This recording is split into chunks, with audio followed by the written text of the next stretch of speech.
ഈ സിദ്ധാർത്ഥൻ്റെ ഈ വധക്കേസ് അട്ടിമറിക്കാനുള്ള വളരെ ചടുലമായിട്ടുള്ള ശ്രമങ്ങൾ CPM-ൻ്റെയും ഗവൺമെൻറ്റിൻ്റെയും ഭാഗത്തുനിന്ന് നടക്കുകയാണ്.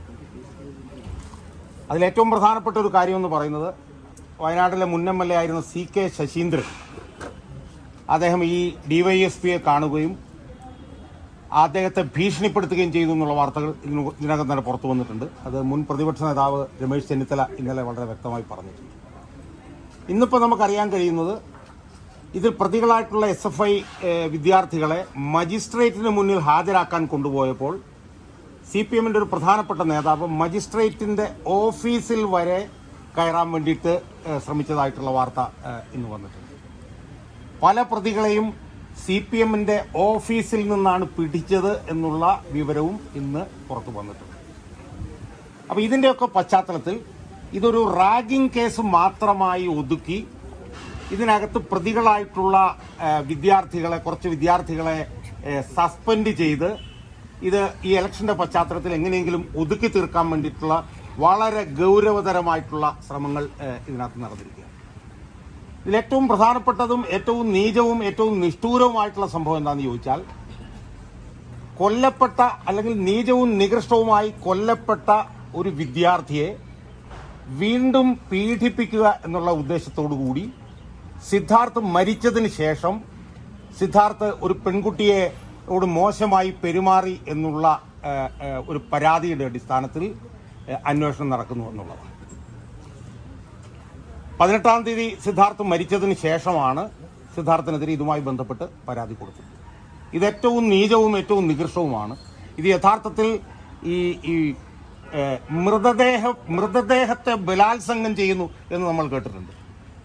നമ്മൾ ചില സിനിമകളിലൊക്കെ മോർച്ചറിയിൽ ചെന്ന് മാനസിക നില തെറ്റിയവർ മൃതദേഹങ്ങളെ ബലാത്സംഗം ചെയ്യുന്നു എന്ന് നമ്മൾ കേട്ടിട്ടുണ്ട്.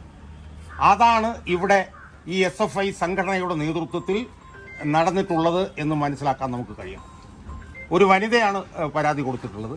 ഇത് SFIക്കാരുടെ എല്ലാ കോളേജുകളിലെയും പ്രധാനപ്പെട്ട പരിപാടിയാണ്. യൂണിവേഴ്സിറ്റി കോളേജിലൊക്കെ ആരെങ്കിലും എന്തെങ്കിലും വ്യത്യസ്ത സ്വരമുയർത്തിയാൽ അവരെ പീഡന കേസിൽ പിടിക്കാൻ വേണ്ടി വനിതകളായിട്ടുള്ള വിദ്യാർത്ഥികളെ ഒരുക്കി നിർത്തുന്നതിനെ കുറിച്ചിട്ട് നമ്മൾ കേട്ടിട്ടുണ്ട്. അതുപോലെ ഒരു വനിതയെ കൊണ്ട് സിദ്ധാർത്ഥ് മരിച്ചതിന് ശേഷം പോലും സിദ്ധാർത്ഥ് ഒരു പെൺകുട്ടിയെ പീഡിപ്പിച്ചു എന്നുള്ള പരാതി കൊടുത്തിരിക്കുന്നു. ആ പരാതിയിന്മേൽ സിദ്ധാർത്ഥിൻ്റെ മരണത്തിന് ശേഷം പോലും ആലോചിച്ച് നോക്കണം, നമ്മൾ ക്രൂരമായി 3 ദിവസം പീഡിപ്പിച്ച് കൊന്ന് കെട്ടിത്തൂക്കിയ ആ ചെറുപ്പക്കാരൻ്റെ മരണത്തിന് ശേഷം പോലും ആ ചെറുപ്പക്കാരനെ പീഡിപ്പിക്കുന്നതിന് വേണ്ടിയിട്ടുള്ള ശ്രമങ്ങൾ നടക്കുക. ഇതിലേറ്റവും നീചമായിട്ടുള്ള കാര്യം എന്താണെന്ന് ചോദിച്ചാൽ, ആ സർവകലാശാലയിലെ സീനിയർ ആയിട്ടുള്ള പ്രൊഫസർമാരാണ് ഇതിന് കൂട്ടുനിൽക്കുന്നത് എന്നുള്ളതാണ്. അതുകൊണ്ട് തന്നെ ഇതൊരു കൊലക്കേസായി പരിഗണിക്കുകയും ഈ സീനിയർ ആയിട്ടുള്ള പ്രൊഫസർമാരെല്ലാം ഇതിനകത്ത് പ്രതികളായി വരികയും വേണം. എനിക്കിതിനകത്ത് കൂടുതൽ കാര്യങ്ങളൊന്നും പറയാനുള്ളൂ. ഒറ്റ കാര്യം മാത്രമേ പറയാനുള്ളൂ.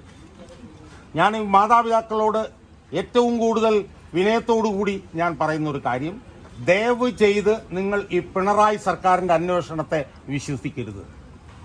കാരണം ശശിയുടെയും പിണറായി വിജയന്റെയും അന്വേഷണത്തിൽ ഒരു പ്രതിയും രക്ഷപ്പെടാനും ശിക്ഷിക്കപ്പെടാനും പോകുന്നില്ല. കാരണം ശശി എന്ന് പറയുന്ന ആൾ തന്നെ സ്ത്രീപീഡന കേസിൽ CPM-ൽ നിന്ന് പുറത്തുപോയ ആളാണ്. അയാൾ ഒരിക്കലും ഒരു സ്ത്രീപീഡന കേസിൽ നീതിക്ക് വേണ്ടിയിട്ട് അയാൾ നിൽക്കില്ല. മുഖ്യമന്ത്രി പിണറായി വിജയനെ സംബന്ധിച്ച് പറയുകയാണെങ്കിൽ നമുക്കറിയാവുന്നതേ ഉള്ളൂ അയാൾക്കെതിരെ നടന്നുകൊണ്ടിരിക്കുന്ന കാര്യങ്ങൾ, അയാൾക്കെതിരെ പുറത്തു വന്നിട്ടുള്ള തെളിവുകൾ.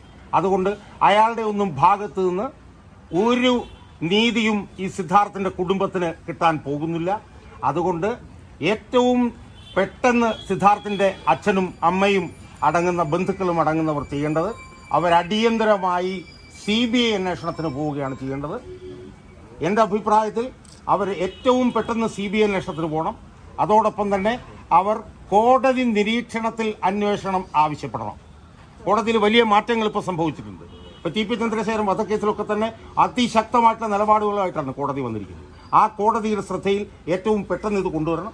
എൻ്റെ അഭിപ്രായത്തിൽ അവർ സുപ്രീം കോടതിയിൽ നിന്ന് ഒരുപക്ഷെ സൗജന്യമായി വാദിക്കാൻ തയ്യാറായിട്ടുള്ള പ്രഗത്ഭരായിട്ടുള്ള അഭിഭാഷകരുണ്ടാവാം, അവരെ ഹാജരാക്കിക്കൊണ്ട് ഈ കേസിൽ കോടതി നിരീക്ഷണത്തിൽ CBI അന്വേഷണം ആവശ്യപ്പെടണം.